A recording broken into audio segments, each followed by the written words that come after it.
और उन्हें नवीकरण के लिए समय देना संसाधन संरक्षण कहलाता है। संसाधनों का उपयोग करने की आवश्यकता और भविष्य के लिए उनके संरक्षण में संतुलन बनाए रखना ही सतत पूर्णशरीर विकास कहलाता है। अर्थात संसाधनों का सावधानी पूर्वक उपयोग करना ताकि न केवल वर्तमान पीढ़ी की अपितु भावी पीढ़ियों की आवश्यकताएं पूरी होती रहें। संसाधनों के संदर्भ में निम्नलिखित कथनों पर विचार करके बताना है कि इसमें से कौन सा कथन सत्य है। वे संसाधन जिनकी मात्रा ज्ञात होती है उन्हें वास्तविक संसाधन कहते हैं। वे संसाधन जिनकी संपूर्ण मात्रा ज्ञात नहीं हो सकती उन्हें संभाव्य संसाधन कहते हैं। तो ये दोनों ही कथन सही हैं। ऑप्शन यहाँ पर सी होगा। वास्तविक संसाधनों की मात्रा ज्ञात होती है जिनका वर्तमान में उपयोग भी किया जा रहा है। उदाहरण के रूप में रूर प्रदेश का कोयला, पश्चिम एशिया का खनिज तेल आदि संभाव्य संसाधनों की मात्रा ज्ञात नहीं होती है किंतु इनका उपयोग भविष्य में किया जा सकता है। उदाहरण के रूप में लद्दाख में पाया जाने वाला यूरेनियम आदि। निम्नलिखित में से कौन से अजैव संसाधन है? तो ये होंगे मृदा, चट्टाने, वृक्ष। खनिज में से वृक्ष हटा दें तो ये मृदा, चट्टाने और खनिज। 1, 2 और 4 होगा। ऑप्शन यहाँ पर बी सही है। संसाधनों को उत्पत्ति के आधार पर अजैव व जैव संसाधनों में वर्गीकृत किया जा सकता है। अजैव संसाधन निर्जीव वस्तुएं होती हैं जैसे मृदा, चट्टाने और खनिज आदि। वहीं जैव संसाधन सजीव होते हैं जैसे पौधे व जंतु आदि। अब देखते हैं चैप्टर नंबर 2, भूमि, मृदा, जल, प्राकृतिक वनस्पति और वन्य जीव संसाधन से संबंधित प्रश्न। पहला प्रश्न है, मृदा निर्माण के संबंध में नीचे दिए गए कथनों पर विचार करके इसमें से सही कथन बताना है। मृदा अपक्षय की प्रक्रिया के माध्यम से बनती है। मृदा अपक्षय की प्रक्रिया के माध्यम से बनती है। वनस्पति, प्राणी, सूक्ष्म जीव ह्यूमस निर्माण की दर को प्रभावित करते हैं। उच्चावच, तुंगता, ढाल मृदा परिच्छेदिका की मोटाई को निश्चित करते हैं। तो इसमें केवल पहला और दूसरा सही है। ऑप्शन यहाँ पर ए होगा। मृदा का निर्माण चट्टानों से प्राप्त खनिजों और जैव पदार्थों तथा भूमि पर पाए जाने वाले खनिजों से होता है। मृदा अपक्षय की प्रक्रिया के माध्यम से बनती है। मृदा निर्माण की प्रक्रिया विभिन्न कारकों द्वारा प्रभावित होती है। जलवायु, तापमान, वर्षा, अपक्षय और ह्यूमस मृदा निर्माण की दर को प्रभावित करते हैं। समय मृदा परिच्छेदिका की मोटाई को निश्चित करता है। वनस्पति, प्राणी और सूक्ष्म जीव मृदा में ह्यूमस निर्माण की दर को प्रभावित करते हैं। उच्चावच, तुंगता और ढाल मृदा के संचय को निर्धारित करते हैं। जनक, सैल मृदा के रंग, गठन, रासायनिक गुणधर्म, खनिज की मात्रा एवं पारगम्यता को निर्धारित करते हैं। निम्नलिखित में से कौन सी विधि तीव्र ढालों पर मृदा अपरदन को रोकने के लिए सबसे उपयुक्त है? तो ये है वेदिका फॉर्म। ऑप्शन सी सही होगा इसमें। तीव्र ढालों वाली सतह पर यदि वेदिका फॉर्म पद्धति के द्वारा कृषि की जाती है तब मृदा का अपरदन सबसे कम होता है। पहाड़ी ढालों पर मृदा अपरदन को रोकने के लिए निम्नलिखित में से कौन सी विधि सबसे उपयुक्त है? तो ये है समोच्च रेखीय जुताई। ऑप्शन यहाँ पर ए सही होगा। पहाड़ी ढालों पर समोच्च रेखीय जुताई मृदा अपरदन रोकने की सबसे उपयुक्त विधि है। किसी पहाड़ी ढाल पर समोच्च रेखाओं के समानांतर जुताई ढाल से नीचे बहते जल के लिए एक प्राकृतिक अवरोध का निर्माण करती है, जबकि तटीय और शुष्क प्रदेशों में पवन गति रोकने के लिए वृक्षों को कतारों में लगाया जाता है ताकि मृदा आवरण को बचाया जा सके। इस विधि को रक्षक मेखला विधि कहते हैं। गिद्धों के लुप्त होने का सबसे प्रमुख कारण क्या है? तो ये डिक्लोफेनैक, एस्पिरिन जैसी पीड़ानाशी दवाएं हैं। ऑप्शन डी सही है। गिद्ध मृत जीव जंतुओं को खाने के कारण एक अपमार्जक हैं और इन्हें पर्यावरण की एक महत्वपूर्ण शोधक समझा जाता है, किंतु भारतीय उपमहाद्वीप में जिन पशुओं का उपचार डिक्लोफेनैक, एस्पिरिन अथवा इबुप्रोफेन जैसी पीड़ानाशी दवाओं से किया जाता है, गिद्धों द्वारा अपमार्जन से उनकी किडनी खराब हो रही है तथा वे मर रहे हैं। यह वैश्विक नेटवर्क द्वारा जुड़े रक्षित क्षेत्रों की एक श्रृंखला है जिसे संरक्षण और विकास के बीच संबंध को प्रदर्शित करने के इरादे से बनाया गया है। उपर्युक्त विवरण किसको निरूपित करता है? तो ये जैवमंडल निचय बायोस्फीयर रिजर्व को। ऑप्शन यहाँ पर बी सही होगा। जैवमंडल निचय बायोस्फीयर रिजर्व वैश्विक नेटवर्क द्वारा जुड़े रक्षित क्षेत्रों की एक श्रृंखला है जिसे संरक्षण और विकास के बीच संबंध को प्रदर्शित करने के इरादे से बनाया गया है।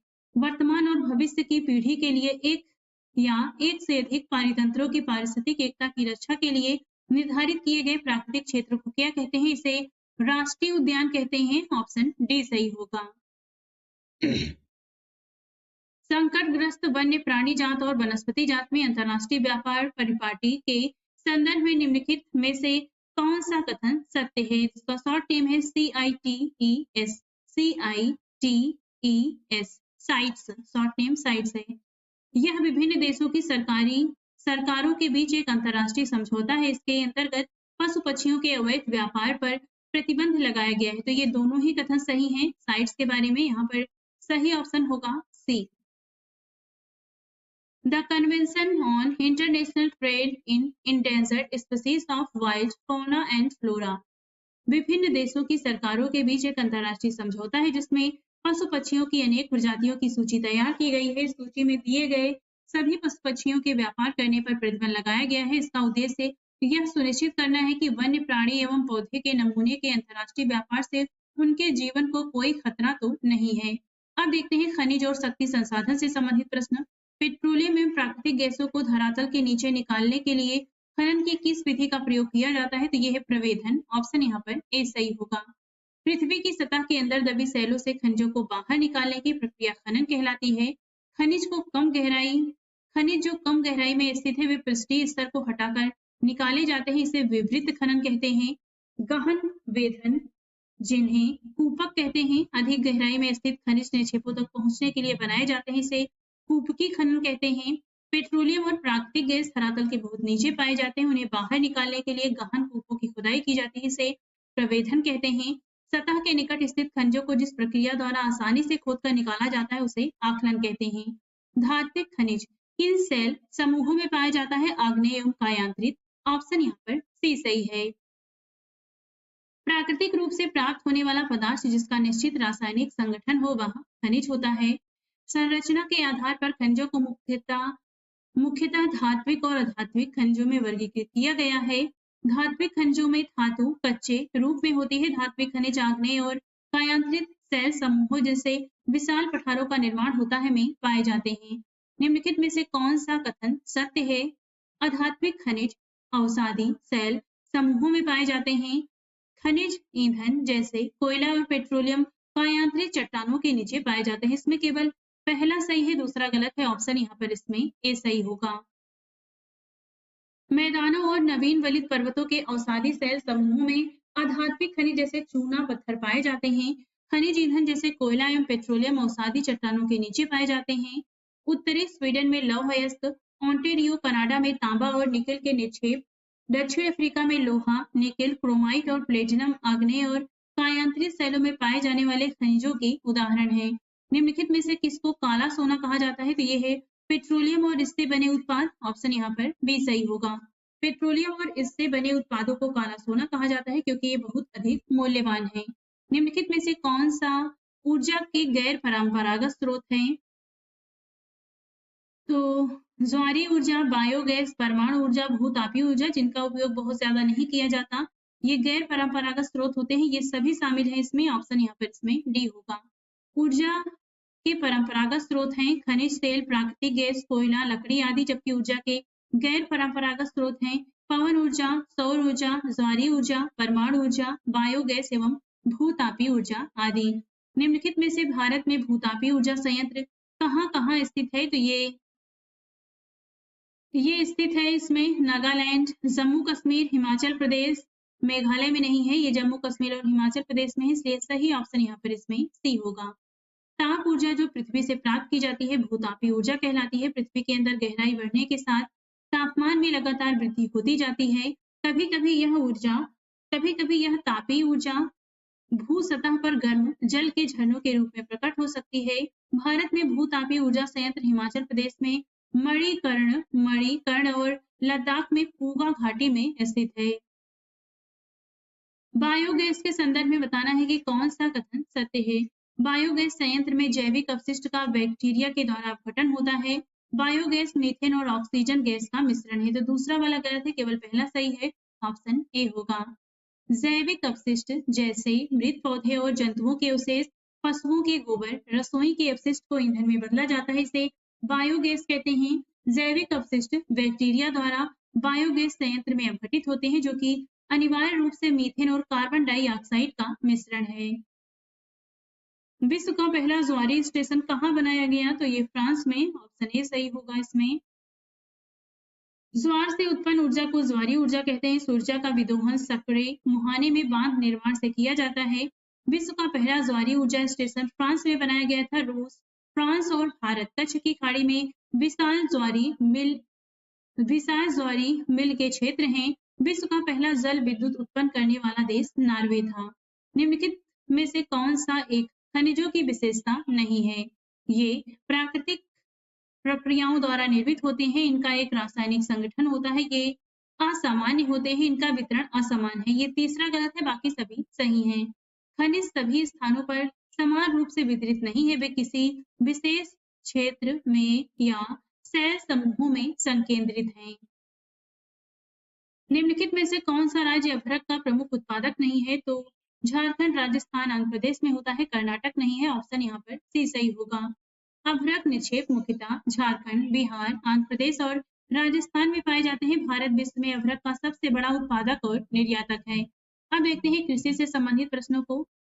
पहला है यहाँ पर सूची 1 का सूची 2 से मिलान करके बताना है कि इसमें सही ऑप्शन कौन सा होगा। तो इसमें सही ऑप्शन डी होगा। ये हम नीचे देख लेते हैं इसे, आप मिलान इसका यहाँ पर स्वयं करिएगा। सेरीकल्चर ये रेशम के कीटों का वाणिज्यिक पालन है। पीसीकल्चर मत्स्य पालन है। विटीकल्चर अंगूरों की खेती है। हॉर्टिकल्चर वाणिज्यिक उपयोग के लिए सब्जियों, फूलों और फलों को उगाने के लिए यूज किया जाता है।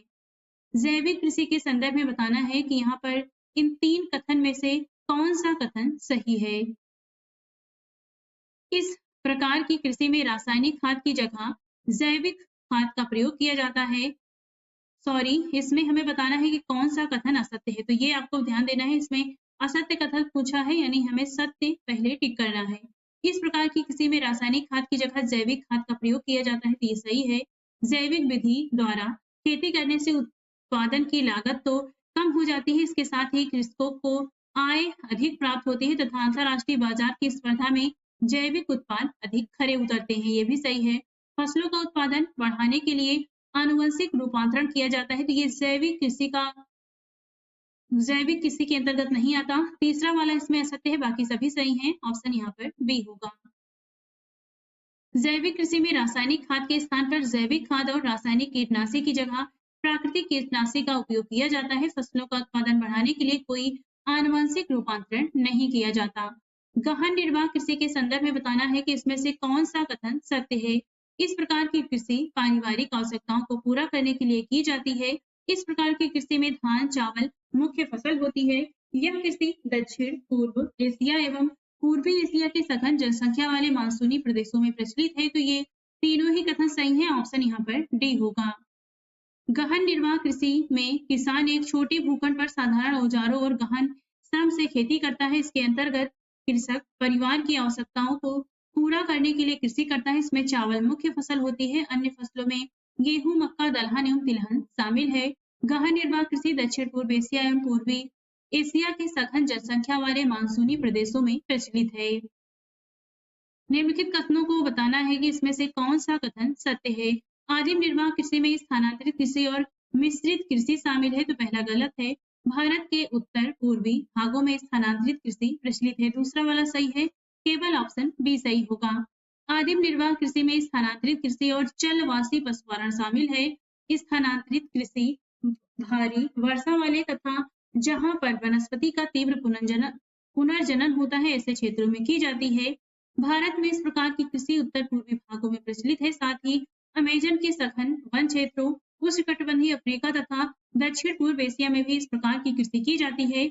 स्थानांतरित कृषि के अंतर्गत वृक्षों को काट कर और जलाकर भूखंड को साफ किया जाता है, तब राख को मृदा में मिलाया जाता है तथा मक्का, आलू और कसावा जैसी फसलों को उगाया जाता है। भूमि की उर्वरता की समाप्ति के बाद वह भूमि छोड़ दी जाती है और कृषक नए भूखंड पर चला जाता है। स्थानांतरित कृषि को कर्तन एवं दहन कृषि के रूप में भी जाना जाता है। यहाँ पे एक तरफ स्थानांतरणशील कृषि के नाम है, एक तरफ देश स्थान के नाम है। मिलान करके बताना है कौन सा सही होगा इसमें। तो इसमें ऑप्शन सी सही होगा। ये हम नीचे देख लेते हैं। ज़ूमिंग कहा जाता है उत्तर पूर्वी भारत।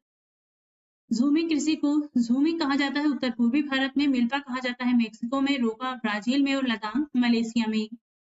ये सभी झूमिंग कृषि के अलग-अलग क्षेत्रों के नाम हैं। निम्नलिखित में से कौन सी विशेषताएं वाणिज्यिक कृषि के संदर्भ में सही हैं? वाणिज्यिक कृषि में फसल उत्पादन और पशुपालन बाजार को ध्यान में रखकर किया जाता है। इस कृषि के अंतर्गत अधिकांश कार्य मशीनों के द्वारा किया जाता है। वाणिज्यिक कृषि में रोपण कृषि, मिश्रित कृषि और वाणिज्यिक अनाज कृषि शामिल है। तो ये सभी सही हैं। ऑप्शन यहाँ पर डी होगा। वाणिज्यिक कृषि में फसल उत्पादन और पशुपालन बाजार में विक्रय हेतु किया जाता है। इसमें विस्तृत कृषि क्षेत्र और अधिक पूंजी का उपयोग किया जाता है। अधिकांश कार्य मशीनों के द्वारा किया जाता है। वाणिज्यिक कृषि में वाणिज्यिक अनाज कृषि, मिश्रित कृषि और रोपण कृषि शामिल है। इस कृषि में फसलें वाणिज्यिक उद्देश्य से उगाई जाती हैं। गेहूं और मक्का सामान्य रूप से उगाई जाने वाली फसलें हैं। उत्तर अमेरिका, यूरोप और एशिया के शीतोष्ण घास के मैदान किस प्रकार की कृषि के प्रमुख क्षेत्र हैं? ये उपर्युक्त लक्षण किस प्रकार की कृषि क्षेत्र को निरूपित करता है? तो ये वाणिज्यिक अनाज कृषि। ऑप्शन यहाँ पर डी सही होगा। वाणिज्यिक अनाज कृषि में फसलें वाणिज्यिक उद्देश्य से उगाई जाती हैं। गेहूं और मक्का सामान्य रूप से उगाई जाने वाली फसलें हैं। उत्तर अमेरिका, यूरोप और एशिया के शीतोष्ण घास के मैदान इस प्रकार की कृषि के प्रमुख क्षेत्र हैं। रोपण कृषि के संदर्भ में विचार करके बताना है इसमें से कौन सा कथन असत्य है। इसमें वृहद पैमाने पर श्रम और पूंजी की आवश्यकता होती है। इस कृषि के मुख्य क्षेत्र शीतोष्ण कटिबंधीय प्रदेशों में पाए जाते हैं। तो ये दूसरा वाला गलत होगा। इस कृषि में परिवहन जाल के विकास की अनिवार्यता होती है। तो इसमें हमसे गलत कथन पूछा है तो केवल दूसरा वाला गलत है। ऑप्शन यहाँ पर बी होगा। पहला और तीसरा इसमें सही है। रोपण कृषि वाणिज्यिक कृषि का एक प्रकार है जहां चाय, कहवा, काजू, रबड़, केला और कपास की एकल फसल उगाई जाती है। इसमें बृहद पैमाने पर श्रम और पूंजी की आवश्यकता होती है। रोपण कृषि के मुख्य क्षेत्र विश्व के उष्णकटिबंधीय प्रदेशों में पाए जाते हैं। इस कृषि के उत्पाद का प्रसंस्करण खेतों पर ही या निकट के कारखानों में किया जा सकता है। इस प्रकार इस कृषि में परिवहन जाल के विकास की अनिवार्यता होती है। किस प्रकार की कृषि में भूमि का उपयोग भोजन व चारे की फसलें उगाने और पशुपालन के लिए किया जाता है? तो ये मिश्रित कृषि है। ऑप्शन डी सही होगा। मिश्रित कृषि में भूमि का उपयोग भोजन व चारे की फसलें उगाने और पशुपालन के लिए किया जाता है। यह यूरोप, पूर्वी संयुक्त राज्य अमेरिका, अर्जेंटीना, दक्षिण पूर्वी ऑस्ट्रेलिया, न्यूजीलैंड और दक्षिण अफ्रीका में प्रचलित है। चावल यानी धान की कृषि से संबंधित निम्नलिखित तथ्यों में से बताना है कौन सा कथन इसमें से असत्य है। यह उष्णकटिबंधीय और उपोष्णकटिबंधीय प्रदेशों का मुख्य आहार है। चावल के लिए उच्च तापमान, अधिक आर्द्रता एवं वर्षा की आवश्यकता होती है। कल्याण सोना, सोनालिका, राज, 3077, अर्जुन आदि चावल की प्रमुख किस्में हैं। ओस शरतकालीन, अमन शीतकालीन व बोरो ग्रीष्मकालीन पश्चिम बंगाल में उत्पादित चावल की 3 फसलें हैं। तो इसमें गलत कथन पूछा है यानी असत्य पूछा है। तो यहाँ पर ऑप्शन सी है जो कि गलत है। कल्याण सोना, सोनालिका, राज 3077, अर्जुन आदि गेहूं की प्रमुख किस्में हैं न कि धान की। जमुना, जया, पद्मा, कांची, कृष्णा, कावेरी, हंसा, माही सुगंधा, बाला, रत्ना आदि चावल की प्रमुख किस्में हैं। निम्नलिखित में से कौन सी मृदा गेहूं की कृषि के लिए सबसे उपयुक्त है? तो यह है दोमट मृदा। ऑप्शन सी सही होगा। गेहूं के वर्धन काल यानी बढ़ते समय में मध्यम तापमान एवं वर्षा और शस्य कर्तन फसल की कटाई के समय तेज धूप की आवश्यकता होती है। इसका विकास सुअपवाहित दोमट मृदा में सर्वोत्तम ढंग से होता है। भारत में गेहूं शीत ऋतु में उगाया जाता है। प्राप्त आधिकारिक आंकड़ों के अनुसार चीन विश्व में सबसे अधिक गेहूं का उत्पादन करता है जबकि भारत दूसरे स्थान पर है।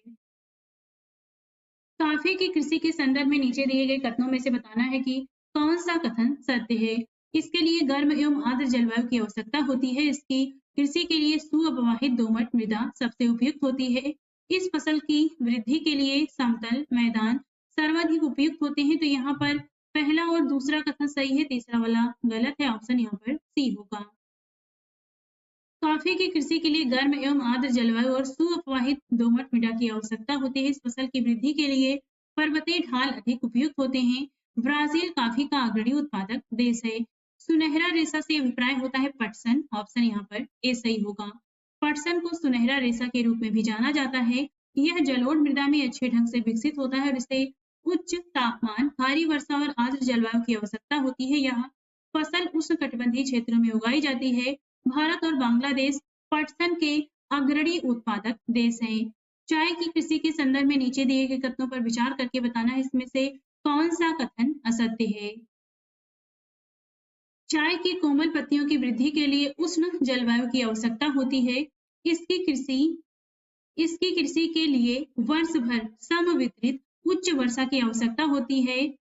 चाय की कृषि के लिए लेटेराइट मृदा और मंद ढाल की आवश्यकता होती है। तो यहाँ पर असत्य कथन पूछा है, तो ये जो पहला वाला कथन है ये, और तीसरा वाला चाय के बारे में गलत है, दूसरा वाला सही है, इसलिए सही ऑप्शन यहाँ पर डी होगा। चाय बागानों में उगाई जाने वाली एक पेय फसल है। इसकी कोमल पत्तियों की वृद्धि के लिए ठंडी जलवायु और वर्ष भर समवितरित उच्च वर्षा की आवश्यकता होती है। इसके लिए सुअपवाहित दोमट मृदा और मंद ढाल की आवश्यकता होती है। अब देखते हैं उद्योग से संबंधित प्रश्न। पहला है, निम्नलिखित में से किस उद्योग को प्राथमिक उद्योग कहते हैं? तो ये है, इसमें होगा प्राथमिक उद्योग, तो ये खनिज आधारित उद्योग होते हैं। ऑप्शन यहाँ पर बी सही होगा। खनिज आधारित उद्योग प्राथमिक उद्योग है जिसमें खनिज अयस्कों का उपयोग कच्चे माल के रूप में किया जाता है। इन उद्योगों के उत्पाद अन्य उद्योगों का पोषण करते हैं। निम्नलिखित में से कौन से कारक उद्योगों की अवस्थिति को निर्धारित करते हैं? तो ये हैं, कच्चे माल की उपलब्धता होनी चाहिए, परिवहन अच्छा हो, बाजार हो आसपास और भूमि की व्यवस्था हो। ये सभी उद्योगों की अवस्थिति के कारक हैं, तो यहाँ पर ऑप्शन डी सही होगा। उद्योगों की अवस्थिति को प्रभावित करने वाले कारकों में कच्चे माल की उपलब्धता, भूमि, जल, श्रम, पूंजी, परिवहन और बाजार प्रमुख हैं। उद्योग इन्हीं स्थानों पर केंद्रित होते हैं जहां इनमें से कुछ या ये सभी कारक आसानी से उपलब्ध होते हैं। कभी-कभी सरकार कम दाम पर विद्युत उपलब्धता, कम परिवहन लागत तथा अन्य अवसंरचना जैसे प्रोत्साहन प्रदान करती है ताकि पिछड़े क्षेत्रों में भी उद्योग स्थापित किए जा सके। भोपाल औद्योगिक दुर्घटना कब घटित हुई थी? दिसंबर 1984 में। ऑप्शन ए सही होगा।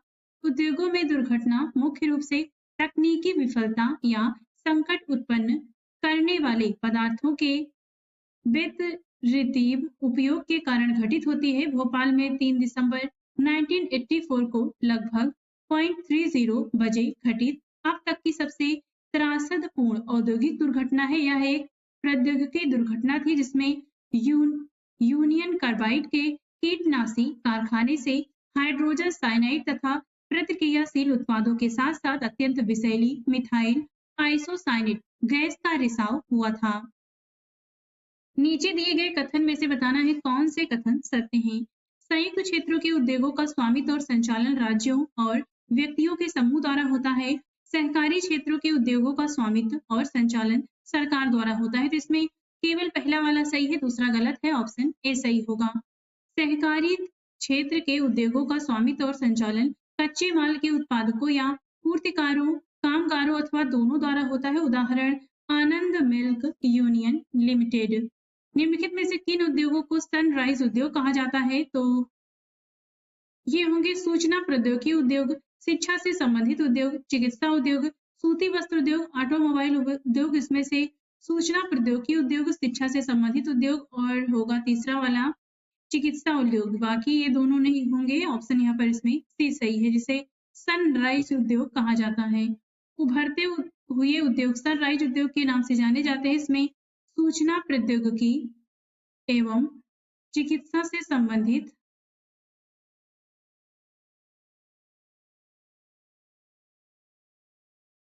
इसमें सूचना प्रौद्योगिकी, स्वास्थ्य एवं चिकित्सा तथा ज्ञान से संबंधित उद्योग शामिल होते हैं। तो ये आप यहाँ पर इसे देख लीजिएगा। लौह इस्पात उद्योग में कच्चे माल के रूप में प्रयुक्त होते हैं। तो इसमें प्रयुक्त होते हैं लौह अयस्क, कोयला और चूना पत्थर। बॉक्साइट नहीं प्रयोग होता। ऑप्शन यहाँ पर बी सही होगा। लौह इस्पात उद्योग में लौह अयस्क, कोयला और चूना पत्थर कच्चे माल के रूप में प्रयुक्त होते हैं। यह एक पोषक उद्योग है जिसके उत्पाद अन्य उद्योगों के लिए कच्चे माल के रूप में प्रयुक्त होते हैं। एक तरफ इस्पात उत्पादक केंद्र है, एक तरफ संबंधित राज्य है। सूची 1 का सूची 2 से मिलान करना है। यहाँ पर सही ऑप्शन डी होगा। ये आप मिलान स्वयं करिए, हम इसे नीचे देख लेते हैं। भारत के विभिन्न राज्यों में स्थित इस्पात उत्पादक केंद्र निम्न हैं। झारखंड में है जमशेदपुर बोकारो, पश्चिम बंगाल में दुर्गापुर, आसनसोल, बर्नपुर, छत्तीसगढ़ में भिलाई, ओडिशा में राउरकेला, कर्नाटक में भद्रावती, विजयनगर, आंध्र प्रदेश में विशाखापट्टनम और तमिलनाडु में है सलेम। तो यहाँ पर आप देख सकते हैं तमिलनाडु में है सलेम, आप इसका मिलान कर लीजिए। नेक्स्ट है भारत में लौह इस्पात कारखाना टाटा आयरन एवं एंड स्टील कंपनी टिस्को की स्थापना कहाँ की गई? झारखंड में। ऑप्शन यहाँ पर इसमें बी सही होगा। वर्ष 1907 में जे एन टाटा ने टिस्को की स्थापना वर्तमान झारखंड राज्य के जमशेदपुर साकची में की थी। यह कारखाना स्वर्ण रेखा व खरकई नदियों के संगम पर स्थापित किया गया है। टिस्को को लौह अयस्क की प्राप्ति गुरु महिसानी, बादाम पहाड़ ओडिशा व नोवा मुंडी सिंह भूमि से तथा कोयला की प्राप्ति झरिया व पश्चिमी बोकारो से होती है। निम्नलिखित में से कौन से प्राकृतिक रेशे हैं? तो ये हैं ऊन, सिल्क और लिनन। ये रेयान नहीं होता, बाकी सभी हैं। ऑप्शन यहाँ पर सी सही होगा। रेशे वस्त्र उद्योग के लिए कच्चा माल है। रेशे प्राकृतिक या मानव निर्मित हो सकते हैं। प्राकृतिक रेशे ऊन, सिल्क, कपास, लिनन और जूट से प्राप्त होते हैं। मानव निर्मित रेशों में नायलन, पॉलिएस्टर, एक्रिलिक और रेयान शामिल हैं। देश का प्रथम वस्त्र उद्योग कहाँ पर स्थापित किया गया था? कोलकाता में। ऑप्शन सी सही होगा। देश में प्रथम वस्त्र उद्योग 1818 ईस्वी में कलकत्ता यानी कोलकाता के समीप फोर्ट ग्लिस्टर में स्थापित हुआ था, लेकिन कुछ समय बाद ये बंद हो गया। देश की पहली सफल आधुनिक वस्त्र मिल मुंबई में 1854 ईस्वी में स्थापित की गई। उष्ण आर्द्र जलवायु, मशीन आयात के लिए पत्तन, कच्चे माल की उपलब्धता और दक्ष श्रमिक इस प्रदेश में इस उद्योग के द्रुत फैलाव में सहायक रहे हैं। निम्न में से किसे भारत का मैनचेस्टर कहते हैं? तो ये अहमदाबाद को। ऑप्शन सी सही होगा। अहमदाबाद को प्रायः भारत का मैनचेस्टर कहा जाता है। अहमदाबाद गुजरात में साबरमती नदी के तट पर स्थित है। अनुकूल अवस्थिति के कारण अहमदाबाद में सूती वस्त्र उद्योग के विकास में सहायक थे। अहमदाबाद कपास उत्पादन करने वाले क्षेत्र के केंद्र में स्थित है। यहाँ की आर्द्र जलवायु कताई और बुनाई के लिए आदर्श जलवायु है। निम्नलिखित में से कौन सा शहर जापान का मैनचेस्टर के नाम से जाना जाता है? तो ये है तो ये होगा ओसाका। यहाँ पे करेक्ट कर लीजिएगा। इसमें सही ऑप्शन यहाँ पर इसमें बी होगा, ओसाका। ओसाका जापान का एक महत्वपूर्ण वस्त्र निर्माण उद्योग है। इसे जापान का मैनचेस्टर कहा जाता है। ओसाका में सूती वस्त्र उद्योग का विकास कई भौगोलिक कारणों से हुआ है। ओसाका के चारों ओर का विस्तृत मैदान सूती वस्त्र मिलों के विकास के लिए आसानी से भूमि की उपलब्धता सुनिश्चित करता है। उष्ण आर्द्र जलवायु कताई व बुनाई के लिए बहुत ही उपयुक्त है। योडो नदी मिलों के लिए पर्याप्त जल उपलब्ध कराती है। पत्तन की अवस्थिति कच्चे कपास को आयात करने और वस्त्रों के निर्यात की सुविधा उपलब्ध कराती है। ओसाका का वस्त्र उद्योग पूर्णतः आयातित कच्चे माल के ऊपर निर्भर है। कपास मिस्र, भारत, चीन और यूएसए से आयात की जाती है। नीचे दिए गए कथनों पर विचार करके बताना है कौन सा कथन इसमें से सत्य है। बंगलुरु दक्कन का पठार पर अवस्थित है, जहां से इसका नाम सिलिकॉन पठार पड़ा। देश में सबसे पहले सूचना प्रौद्योगिकी नीति की घोषणा कर्नाटक की राज्य सरकार ने किया था। तो यहाँ पर दोनों ही कथन सही है। ऑप्शन सी सही होगा। बेंगलुरु दक्कन का पठार पर अवस्थित है, जहां से इसका नाम सिलिकॉन पठार पड़ा। यह शहर वर्ष भर मृदु जलवायु के लिए प्रसिद्ध है। सिलिकॉन घाटी सांता क्लारा घाटी का एक भाग है जो उत्तर अमेरिका में रॉकी पर्वतमाला के निकट अवस्थित है। इस क्षेत्र की जलवायु शीतोष्ण है। देश में सबसे पहले सूचना प्रौद्योगिकी नीति की घोषणा 1992 में कर्नाटक की राज्य सरकार ने किया था। अब देखते हैं मानव संसाधन से संबंधित प्रश्न। पहला है, निम्नलिखित में से कौन कौन से कारक जनसंख्या वितरण को प्रभावित करते हैं? तो ये है मृदा स्थलाकृति, स्थलाकृति, मृदा, सामाजिक कारक, खनिज, सांस्कृतिक कारक, ये सभी होंगे। ऑप्शन यहाँ पर डी सही है। जनसंख्या वितरण को प्रभावित करने वाले प्रमुख कारण हैं भौगोलिक कारक, सामाजिक, सांस्कृतिक और आर्थिक कारण। भौगोलिक कारण के अंतर्गत शामिल है स्थलाकृति, यानी लोग सदैव पर्वतों और पठारों की तुलना में मैदानी भागों में ही रहना पसंद करते हैं, क्योंकि ये क्षेत्र खेती, विनिर्माण और सेवा क्रियाओं के लिए उपयुक्त होते हैं। नेक्स्ट है जलवायु। लोग सामान्य रूप से चरम जलवायु जो अत्यधिक गर्म अथवा अत्यधिक ठंडे क्षेत्र में हो उसमें रहने से बचते हैं। मृदा, उपजाऊ मृदाएं कृषि के लिए उपयुक्त भूमि प्रदान करती हैं। भारत में गंगा और ब्रह्मपुत्र, चीन में होंगहो, चांग, जियांग तथा मिस्र में नील नदी के उपजाऊ मैदान घने बसे हुए क्षेत्र हैं। नेक्स्ट है जल। लोग उन क्षेत्रों में रहने को प्राथमिकता देते हैं जहां अलवड़ी जल आसानी से उपलब्ध होता है। विश्व की नदी, घाटियां घने बसे हैं, जबकि मरुस्थल विरल जनसंख्या वाले हैं। नेक्स्ट है खनिज। खनिज निक्षेपों वाले क्षेत्रों में अधिक जनसंख्या घनत्व पाया जाता है। नेक्स्ट है सामाजिक, सांस्कृतिक और आर्थिक कारण। इसमें पहले देखते हैं आर्थिक कारक। औद्योगिक क्षेत्र रोजगार के अवसर प्रदान करते हैं। लोग बड़ी संख्या में इन क्षेत्रों की ओर आकर्षित होते हैं। जापान में ओसाका और भारत में मुंबई दो घने बसे क्षेत्र हैं। सांस्कृतिक कारक क्या है? तो धर्म और सांस्कृतिक महत्ता वाले स्थान लोगों को आकर्षित करते हैं। वाराणसी, यरूशलेम, वेटिकन सिटी इसके कुछ उदाहरण हैं। नेक्स्ट है सामाजिक कारक। अच्छे आवास, शिक्षा और स्वास्थ्य सुविधाओं के क्षेत्र अत्यधिक घने बसे हैं। उदाहरण के लिए पुणे। नेक्स्ट है जनसंख्या के अंतर्गत प्राकृतिक वृद्धि दर से अभिप्राय होता है किसी देश में जन्म दर और मृत्यु दर के बीच का अंतर। ऑप्शन यहाँ पर ए सही होगा। जन्म और मृत्यु जनसंख्या परिवर्तन की प्राकृतिक कारण है। जनसंख्या परिवर्तन से तात्पर्य एक निश्चित अवधि के दौरान लोगों की जनसंख्या में परिवर्तन से है। एक देश की जन्म दर और मृत्यु दर के बीच के अंतर को प्राकृतिक वृद्धि दर कहते हैं। विश्व में जनसंख्या के बढ़ने का मुख्य कारण प्राकृतिक वृद्धि दर का तीव्रता से बढ़ना है। निम्नलिखित कथनों पर विचार करके बताना है कि इसमें से कौन सा कथन सत्य है। जो लोग किसी देश को छोड़ते हैं वे अप्रवासी कहलाते हैं। वे लोग जो बाहरी देश से किसी नए देश में आते हैं उत्प्रवासी कहलाते हैं। तो ये दोनों ही गलत हैं। ऑप्शन डी सही होगा। प्रवास के कारण जनसंख्या के आकार में परिवर्तन होता है। लोग एक देश में अथवा देश के बीच एक स्थान से दूसरे स्थान पर जाते हैं। उत्प्रवासी वे लोग होते हैं जो देश को छोड़ते हैं। अप्रवासी वे लोग होते हैं जो देश में आते हैं। जनसंख्या पिरामिड के बारे में बताना है कि इन कथनों पर विचार करके कि इनमें से कौन सा कथन जनसंख्या पिरामिड के बारे में सही दिया गया है। यह किसी देश की जनसंख्या संगठन का अध्ययन करने की एक विधि है। जनसंख्या पिरामिड में बच्चों की संख्या 15 वर्ष से कम को ऊपरी भाग में एवं वृद्धों की संख्या को 65 वर्ष से अधिक निचले भाग में दिखाई जाती है। ये भी गलत है। यदि देश में केवल जन्म दर ऊंची होगी तो जनसंख्या पिरामिड ऊपर तीव्रता से सकरा होता जाएगा। तो इसमें केवल पहला सही है, बाकी दोनों गलत हैं। ये पिरामिड आप बुक में देखेंगे तो वहां पे आप चित्र के माध्यम से आसानी से इसे देख सकते हैं। इसमें सही ऑप्शन ए होगा, बाकी दोनों गलत हैं।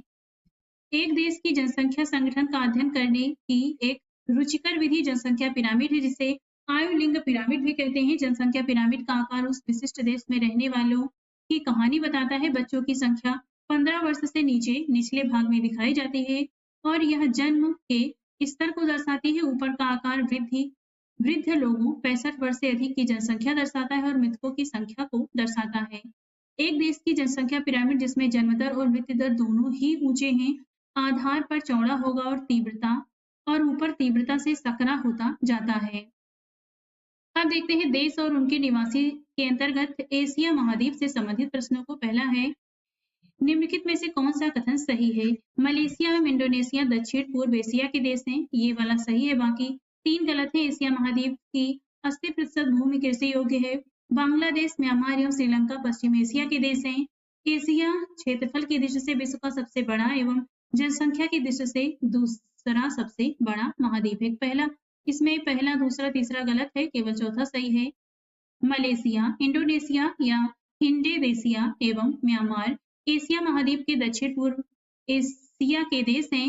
बांग्लादेश, नेपाल, पाकिस्तान, भूटान एवं श्रीलंका भी एशिया महाद्वीप के देश हैं, किंतु ये देश दक्षिण एशिया के अंतर्गत आते हैं। एशिया महाद्वीप की 20% से भी कम भूमि कृषि योग्य है, किंतु यह कई फसलों का प्रमुख उत्पादक है, जैसे जूट, पटसन, चाय, मसाला, नारियल, चावल, गेहूं एवं तिलहन आदि। विश्व में 7 महाद्वीपों में से एशिया महाद्वीप क्षेत्रफल एवं जनसंख्या की दोनों ही दृष्टि से संसार का सबसे बड़ा महाद्वीप है। क्षेत्रफल के आधार पर विश्व के महाद्वीपों का सही क्रम है एशिया, अफ्रीका, उत्तर अमेरिका, दक्षिण अमेरिका, अंटार्कटिका, यूरोप और ऑस्ट्रेलिया। और जनसंख्या के आधार पर विश्व के महाद्वीपों का क्रम है एशिया, अफ्रीका, यूरोप, उत्तर अमेरिका, दक्षिण अमेरिका, ऑस्ट्रेलिया और अंटार्कटिका। पामीर ग्रंथि अवस्थित है, तो ये दक्षिण मध्य एशिया में है। ऑप्शन सी सही होगा यहाँ पर। पामीर ग्रंथि दक्षिण मध्य एशिया में अवस्थित है। एशिया महाद्वीप के संदर्भ में निम्नलिखित में से बताना है कौन सा कथन इसमें से सही है। इस महाद्वीप का अक्षांशीय विस्तार केवल उत्तरी गोलार्ध में है। इस महाद्वीप का देशांतरी विस्तार केवल पूर्वी गोलार्ध में है, तो ये दोनों ही कथन गलत हैं। ऑप्शन यहाँ पर डी होगा। एशिया महाद्वीप का अक्षांशीय विस्तार 10 डिग्री दक्षिणी अक्षांश से लेकर 80 डिग्री उत्तरी अक्षांश के बीच, परंतु इसका मुख्य भूमि का समस्त भाग उत्तरी गोलार्ध में स्थित है। इस महाद्वीप का देशांतरी विस्तार 25 डिग्री पूर्वी देशांतर से 170 डिग्री पश्चिमी देशांतर तक है। यह विस्तार पृथ्वी के लगभग आधे भाग के बराबर है। इस प्रकार एशिया का अधिकांश भाग पूर्वी गोलार्ध में है, किंतु इसका कुछ भाग पश्चिमी गोलार्ध में भी है। निम्नलिखित में से कौन सा कथन सही है? योब, एनेसी एवं लीना नदियां साइबेरिया के मैदान में बहती हैं। संसार की सबसे बड़ी झील बौकाल साइबेरिया में स्थित है। केवल पहला सही है, दूसरा गलत होगा। ऑप्शन यहाँ पर ए सही है। साइबेरिया का मैदान एशिया महाद्वीप की एक विस्तृत निम्न भूमि है, जो पश्चिम में यूराल पर्वत एवं पूर्व में लीना नदी के बीच फैला हुआ है। इस मैदान में एनेसी एवं लीना नामक नदियां बहती हैं। ये नदियां मध्य एशिया की उच्च भूमियों एवं पर्वतों से निकलकर उत्तर की ओर बहती हैं। बैकाल झील संसार की सबसे गहरी झील है, न कि सबसे बड़ी झील। यह झील साइबेरिया में स्थित है। निम्नलिखित पर्वत श्रृंखलाओं पर विचार करके बताना है कि कौन सी पर्वत श्रृंखलाएं एशिया महाद्वीप में स्थित हैं। तिएन शान पर्वत श्रृंखला, किमलुन पर्वत श्रृंखला, काराकोरम पर्वत श्रृंखला, तो ये तीनों ही एशिया में हैं। ऑप्शन यहाँ पर डी होगा। पामीर ग्रंथि गाढ़ से निम्नलिखित पर्वत श्रृंखलाएं निकलती हैं। तिएन शान, किमलुन, काराकोरम एवं हिमालय पर्वत श्रृंखलाएं। प्रत्येक पर्वत श्रृंखला में अनेक श्रेणियां, पर्वत, पठार एवं उच्च भूमियां होती हैं। माउंट अराराट की ग्रंथि के विषय में निम्नलिखित में से कौन सा कथन सही है? इस ग्रंथि पर एल्बुर्ज पर्वत श्रेणी एवं ज़ैगरोस पर्वत श्रेणी का आकार मिलती है। पर्वत श्रेणी आकार मिलती है। यह ग्रंथि एल्बुर्ज एवं ज़ैगरोस पर्वत श्रेणी को अलग करती है। तो केवल पहला वाला सही है, दूसरा गलत है। ऑप्शन ए सही होगा। ग्रंथि या गांठ दो पर्वत श्रेणियों का मिलन स्थल होता है। माउंट अराराट की ग्रंथि पर एल्बुर्ज पर्वत श्रेणी एवं ज़ैगरोस पर्वत श्रेणी आकर मिलती है। निम्नलिखित कथनों पर विचार करके बताना है कौन सा कथन सही है। माउंट एवरेस्ट एवं केटू दोनों हिमालय पर्वत श्रृंखला की चोटियां हैं। अनातोलिया का पठार प्राचीन शैलों से निर्मित है। इसमें सही कथन बताना है तो केवल दूसरा वाला होगा। ऑप्शन यहाँ पर इसमें बी सही है। माउंट एवरेस्ट हिमालय श्रृंखला की चोटी है। यह संसार की सबसे ऊंची चोटी है। माउंट एवरेस्ट को नेपाल में सागरमाथा के नाम से भी जानते हैं। केटू काराकोरम श्रृंखला की चोटी है। संसार की दूसरी सबसे ऊंची चोटी है। अनातोलिया का पठार प्राचीन शैलों से निर्मित है। यह उत्तर में पाटिंग पर्वत एवं दक्षिण में टैरस पर्वत से घिरा हुआ है। अल्ताई, यावलोनोय एवं स्टेनोवाय एशिया महाद्वीप के प्राचीन वलित पर्वत हैं। निम्नलिखित में से कौन सी नदी एशिया महाद्वीप में स्थित है? तो ये फरात नदी, पो नदी, इरावदी नदी, राइन नदी, मेकांस नदी में से स्थित है। फरात नदी है, इरावती नदी है और मेकांस नदी है। ये पो और राइन एशिया महाद्वीप में नहीं है, इसलिए यहाँ पर सही ऑप्शन सी होगा। उपर्युक्त में से पो एवं राइन नदियां ये यूरोप महाद्वीप की नदियां हैं, जबकि दजला, टिग्रिस, फरात, यूफ्रेटस, इरावदी, अयारवादी, मेकांस, सिंधु, गंगा, ब्रह्मपुत्र, सिक्योन, पांगो एवं चांगजियांग आदि एशिया महाद्वीप की नदियां हैं। निम्नलिखित में से कौन से द्वीप समूह एशिया महाद्वीप में स्थित हैं? तो ये होंगे इंडोनेशिया, फिलीपींस और जापान। यहाँ पर ये वेस्ट इंडीज नहीं है, बाकी सभी सही हैं। सही ऑप्शन यहाँ पर इसमें बी होगा।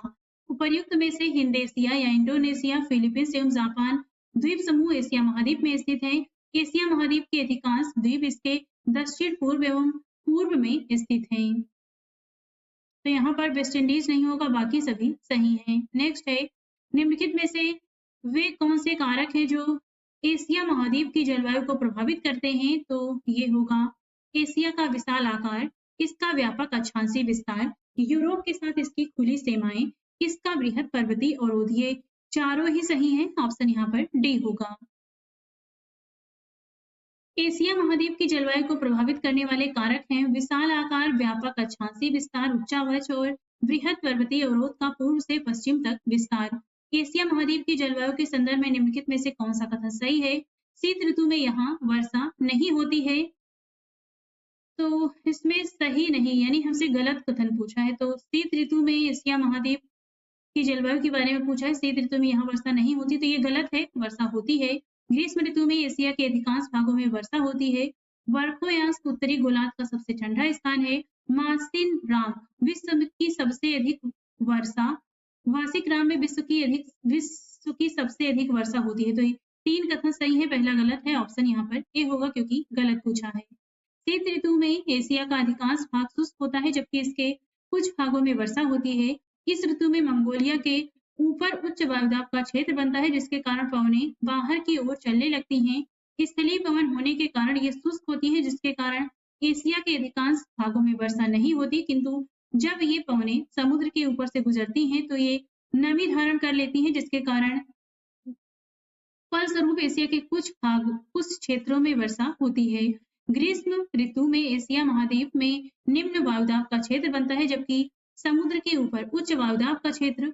पवनें उच्च वायुदाब से निम्न वायुदाब की ओर चलती हैं। ये पवनें आर्द्रता युक्त होती हैं, इसलिए एशिया के अधिकांश भागों में वर्षा होती है। वर्षोयांश उत्तर पूर्व साइबेरिया में स्थित उत्तरी गोलार्ध का सबसे ठंडा स्थान है। मेघालय भारत में स्थित मासिन राम एशिया महाद्वीप के साथ विश्व का भी सबसे अधिक वर्षा प्राप्त करने वाला स्थान है। निम्नलिखित में से कौन सी वनस्पतियां एशिया महाद्वीप में पाई जाती हैं? तो ये है टुंड्रा वनस्पति, टैगा वनस्पति, मरुस्थलीय वनस्पति, स्टेपीज घास के मैदान। ये चारों ही सही हैं, ऑप्शन यहाँ पर डी होगा। उपर्युक्त सभी वनस्पतियां एशिया महाद्वीप में पाई जाती हैं। टुंड्रा वनस्पति के बारे में देखते हैं। टुंड्रा वनस्पति की पेटी एशिया के उत्तरी तट के साथ फैली हुई है। इस वन प्रदेश की अधिकांश भूमि वर्ष के अधिकांश समय में हिम से ढकी रहती है। यहाँ शीत ऋतु अत्यधिक लंबी और बहुत ठंडी होती है तथा ग्रीष्म ऋतु छोटी होती है एवं इस समय यहाँ का तापमान बहुत कम होता है। वार्षिक वर्षा 30 सेंटीमीटर तक मुख्यतः हिम के रूप में होती है। यहाँ की वनस्पतियां लंबी नहीं होती। रेंडियर यहाँ का प्रमुख पशु है। नेक्स्ट है टैगा वनस्पति। टुंड्रा प्रदेश के दक्षिण में शंकुधारी वन की पेटी को टैगा कहते हैं। इस वन प्रदेश की निम्नलिखित विशेषताएं हैं। यहाँ वार्षिक वर्षा 25 सेंटीमीटर से 50 सेंटीमीटर के बीच मुख्यतः हिम के रूप में होती है। यहाँ शीत ऋतु अत्यधिक ठंडी एवं ग्रीष्म ऋतु मामूली गर्म होती है। यहाँ कम वाष्पीकरण होने के कारण वृक्ष को उगने एवं बढ़ने के लिए कम वर्षा की आवश्यकता होती है। इन वनों की लकड़ियां मुलायम होती हैं। इमारत, कागज की लुगदी एवं रेयन बनाने में इन लकड़ियों का विशेष महत्व है। टैगा वनों में समूल, मुलायम बालों वाली खाल वाले जानवर जैसे लोमड़ी, सेंबल तथा मिंक पाए जाते हैं। नेक्स्ट है स्टेपीज घास के मैदान। टैगा वन के दक्षिण में शीतोष्णकटिबंधीय घास के मैदान को स्टेपीज कहते हैं। यहाँ शीत ऋतु में अत्यधिक ठंडी एवं ग्रीष्म ऋतु में सामान्य गर्मी पड़ती है। वार्षिक वर्षा 20 से लेकर 40 सेंटीमीटर के बीच होती है। वाष्पीकरण अधिक होने के कारण वनस्पतियों के उगने एवं बढ़ने में कठिनाई होती है, इसलिए यहाँ हरी भरी घास की भूमियां पाई जाती हैं। बारहसिंघा यहाँ का प्रमुख पशु है। अगला प्रश्न है, एशिया महाद्वीप के मरुस्थलों पर विचार करके बताना है उसमें से कौन से उष्ण मरुस्थल हैं। तो ये होंगे अरब मरुस्थल और थार का मरुस्थल, ये उष्ण है। बाकी तिब्बत मरुस्थल और गोबी मरुस्थल ये शीत मरुस्थल हैं। इसके बारे में नीचे देख लेते हैं। आंसर यहाँ पर ए होगा। उपर्युक्त में से थार एवं अरब का मरुस्थल उष्ण मरुस्थल है, जबकि तिब्बत एवं गोबी मरुस्थल शीत मरुस्थल है। दक्षिण पश्चिम एशिया में अरब और थार मरुस्थल, जबकि गोबी एवं तिब्बत का मरुस्थल मध्य एशिया में स्थित है। इस प्रदेश में मरुस्थलीय वनस्पतियां पाई जाती हैं, जिसमें छोटी छोटी कटीली झाड़ियां एवं निम्न कोटि की घास मिलती है। ऊंट, गधा एवं छोटा हिरण यहाँ के प्रमुख पशु है। यहाँ के ऊंचे पठारी भागों में याक पाया जाता है। निम्नलिखित कथनों पर विचार करके बताना है किसमें से कौन सा कथन सही है। एशिया महाद्वीप के दक्षिण पूर्व एवं पूर्वी भागों में मानसूनी वन पाए जाते हैं। सागौन, साल एवं चंदन मानसूनी वन के वृक्ष हैं। ये दोनों ही कथन सही है। ऑप्शन यहाँ पर सी होगा। एशिया महाद्वीप के दक्षिण पूर्व एवं पूर्वी भाग में मानसूनी वन पाए जाते हैं। यहाँ पर ग्रीष्म ऋतु गर्म एवं आर्द्र तथा शीत ऋतु मृदुल एवं शुष्क होती है। अधिकतर वर्षा ग्रीष्म ऋतु में 60 सेंटीमीटर से 1250 सेंटीमीटर के बीच होती है। सागौन, साल एवं चंदन यहाँ के प्रमुख वृक्ष है, जबकि हाथी इस वन का विशिष्ट पशु है। उत्तरी पूर्वी एशिया में शीतोष्ण वन पाए जाते हैं। एशिया महाद्वीप का जो भाग विषुवत रेखा के निकट है वहां पर विषुवतीय वन पाए जाते हैं। यहाँ पर विभिन्न प्रकार के वृक्ष एवं वन्य प्राणी मिलते हैं। निम्नलिखित कथनों पर विचार करके बताना है कि कौन सा कथन सही है। एशिया महाद्वीप की अधिकांश जनसंख्या ग्रामीण क्षेत्र में रहती है। जापान की अधिकांश जनसंख्या नगरीय है। तो ये दोनों ही कथन सही है। ऑप्शन यहाँ पर सी होगा। एशिया महाद्वीप में जनसंख्या का वितरण अत्यंत ही असमान है। इस महाद्वीप की अधिकांश जनसंख्या लगभग 80% ग्रामीण क्षेत्र में रहती है, किंतु जापान एकमात्र ऐसा एशियाई देश है जिसकी 75% जनसंख्या नगरीय है। कृषि एशिया महाद्वीप की एक महत्वपूर्ण आर्थिक क्रिया है। निम्नलिखित में से कृषि की कौन सी पद्धतियां एशिया महाद्वीप में प्रचलित हैं? तो ये स्थानांतरित कृषि, सघन कृषि पद्धति, विस्तृत कृषि पद्धति तीनों ही प्रचलित हैं। ऑप्शन यहाँ पर डी सही होगा। सबसे पहले इसमें देख लेते हैं स्थानांतरित कृषि के बारे में। यह कृषि की सबसे प्राचीन विधि है। इस प्रकार की कृषि में वनों के एक भाग को आग लगाकर साफ कर लिया जाता है और इस पर खेती की जाती है। 2-3 वर्ष पश्चात मिट्टी की उर्वरता समाप्त होने के बाद उस भूमि को छोड़ देते हैं और वन के किसी अन्य भाग को कृषि के लिए साफ करते हैं। इस प्रकार ही कृषि में फसलों की उत्पादकता बहुत कम होती है तथा बहुत सी वन संपदा नष्ट हो जाती है। नेक्स्ट है सघन गहन कृषि। एशिया महाद्वीप में इस प्रकार की खेती सर्वाधिक प्रचलित है। यहाँ खेत का आकार औसतन छोटा होता है। अधिक जनघनत्व होने के कारण यहाँ छोटे से खेत में भी अधिक शारीरिक श्रम का प्रयोग होता है। इस प्रकार की खेती में सामान्यतः फसलों का उत्पादन अधिक होता है। नेक्स्ट है विस्तृत कृषि। इस प्रकार की कृषि में खेतों का आकार बड़ा होता है जिस पर मानव श्रम से काम नहीं चल सकता। यहाँ जन घनत्व अपेक्षाकृत कम होता है। यहाँ की कुल उत्पादकता अधिक होती है क्योंकि खेती वैज्ञानिक तरीके एवं मशीनों के द्वारा की जाती है। नेक्स्ट यहाँ पर सूची 1 में एशिया महाद्वीप की प्रमुख फसल दिया गया है और सूची 2 में उपयुक्त जलवायु है। इसका मिलान करके बताना है कि कौन सा इसमें से सही कथन होगा।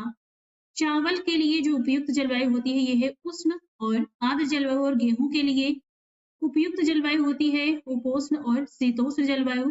कपास के लिए जो जलवायु की जरूरत है ये है शुष्क जलवायु, और ज्वार के लिए अर्ध शुष्क जलवायु। तो इस प्रकार से सही ऑप्शन यहाँ पर डी होगा। इसमें निम्नलिखित में से कौन से वन एशिया महाद्वीप में मिलते हैं? तो ये होंगे शीतोष्ण कटिबंधीय कोणधारी वन, मानसूनी वन, विषुवतीय वन। ये तीनों ही मिलते हैं। ऑप्शन यहाँ पर डी सही होगा। उपयुक्त तीनों प्रकार के वन एशिया महाद्वीप में पाए जाते हैं। शीतोष्ण कटिबंधीय कोणधारी वनों में मुलायम लकड़ी पाई जाती है जिसका प्रयोग इमारत, कागज की लुगदी एवं रियान बनाने में किया जाता है। यह वन रूस, जापान एवं हिमालय के पर्वतीय क्षेत्रों में पाए जाते हैं। मानसूनी वन दक्षिण पूर्व के कुछ भागों एवं पूर्वी एशिया में पाए जाते हैं। सागौन, साल एवं बांस इन वनों के प्रमुख वृक्ष हैं। विषुवतीय वन हिंद एशिया एवं मलेशिया तथा विषुवत रेखा के समीप के कुछ द्वीप समूहों में पाए जाते हैं। एशिया के खनिज संसाधनों के संदर्भ में निम्नलिखित तथ्यों पर विचार करके बताना है कौन सा कथन सत्य है। अभ्रक और बॉक्साइट मुख्यतः भारत में पाए जाते हैं। टिन मुख्यतः मलेशिया में पाया जाता है। मध्य, दक्षिण, पश्चिम और दक्षिण एशिया के देशों में खनिज तेल और प्राकृतिक गैस के भंडार हैं। तो ये तीनों ही कथन सही है। ऑप्शन यहाँ पर डी होगा। एशिया में अनेक प्रकार के खनिज जैसे लोहा, मैग्नीज, बॉक्साइट, अभ्रक, टिन, कोयला, खनिज तेल और प्राकृतिक गैस पाए जाते हैं। संसाधनों का वितरण असमान है। अभ्रक और बॉक्साइट मुख्यतः भारत में मिलते हैं। टिन में मलेशिया बहुत धनी है। मध्य, दक्षिण, पश्चिम और दक्षिण एशिया के देशों में खनिज तेल और प्राकृतिक गैस के भंडार हैं, इसलिए यहाँ पर 3 भी सही है। निम्नलिखित में से किनकी अवस्थिति पाकिस्तान में है? तो ये किरथर पर्वत श्रेणी, बोलन दर्रा, पोटवार का पठार, ये सभी हैं। ऑप्शन यहाँ पर डी होगा। बलूचिस्तान एवं पोटवार का पठार, किरथर, सुलेमान एवं हिंदकुश की पर्वत श्रेणियां तथा खैबर एवं बोलन दर्रा पाकिस्तान में स्थित हैं। खैबर दर्रा हिंदकुश पर्वत श्रेणी में तथा बोलन दर्रा किरथर पर्वत श्रेणी में स्थित है। पोटवार का क्षेत्र सामान्यतः शुष्क है क्योंकि यहाँ बहुत कम नदियां हैं। सिंधु नदी की सहायक नदियों के संदर्भ में निम्नलिखित पर विचार करके बताना है कि इसमें से कौन सी नदियां पाकिस्तान में पूर्व से आकर मिलती हैं? तो ये है चेनाब, रावी और सतलज। काबुल नहीं है, पूर्व की तरफ से पूछा है। ऑप्शन यहाँ पर ए सही होगा। उपर्युक्त सभी नदियां सिंधु नदी की सहायक नदियां हैं। चेनाब, रावी, सतलुज नदियां पाकिस्तान में पूर्व से आकर सिंधु में मिलती है, जबकि काबुल नदी पश्चिम से आकर मिलती है। सिंधु नदी पाकिस्तान में उत्तर से दक्षिण की ओर बहती है। यह नदी अपने निचले मार्ग में थार मरुस्थल से बहती हुई अरब सागर में मिल जाती है। निम्नलिखित कथनों में विचार करके बताना है कि कौन सा कथन सही है। पाकिस्तान में वर्षा की मात्रा दक्षिण से उत्तर की ओर कम होती जाती है क्योंकि पाकिस्तान के उत्तरी भाग में स्टेपी प्रकार की वनस्पतियां पाई जाती हैं। इसमें सही कथन पूछा है तो ये दोनों ही कथन गलत हैं, तो इसलिए ऑप्शन यहाँ पर डी होगा। ना तो एक सही है इसमें और ना ही दो सही है। पाकिस्तान की जलवायु शुष्क एवं गर्म है, परंतु उच्च पर्वतीय क्षेत्रों में शीत ऋतु में तापमान हिमांक से नीचे चला जाता है। यहाँ वर्षा की मात्रा उत्तर से दक्षिण की ओर कम होती जाती है, न कि दक्षिण से उत्तर की ओर। पाकिस्तान के उत्तरी भाग में चौड़ी पत्ती वाले सदाहरित वन तथा ओक, चेस्टनट, देवदार, चीड़, फर, स्प्रूस आदि वृक्ष पाए जाते हैं, जबकि इसके दक्षिणी भाग में स्टेपी प्रकार की वनस्पतियां पाई जाती हैं। अर्ध शुष्क क्षेत्रों में छोटी घास और झाड़ियां मुख्य वनस्पति हैं। पाकिस्तान का मिथाल क्षेत्र निम्नलिखित में से किसके लिए प्रसिद्ध है? तो ये प्राकृतिक गैस के लिए। ऑप्शन यहाँ पर इसमें बी सही होगा। पाकिस्तान में बहुत कम खनिज संसाधन हैं। पाकिस्तान का मिथाल क्षेत्र प्राकृतिक गैस के लिए प्रसिद्ध है। कराची के निकट एक अणु शक्ति केंद्र स्थित है। खनिज तेल कोटवार एवं घोडक में पाए जाते हैं तथा कोयला लौह अयस्क एवं सोना बलूचिस्तान में मिलते हैं। पाकिस्तान के शहरों के संदर्भ में निम्नलिखित में से उत्तर से दक्षिण में कौन सा क्रम सही है? तो इस्लामाबाद, लाहौर, मुल्तान और कराची। सही ऑप्शन यहाँ पर इसमें सी होगा। उपर्युक्त में से इस्लामाबाद सबसे उत्तर में तथा कराची सबसे दक्षिण में स्थित है।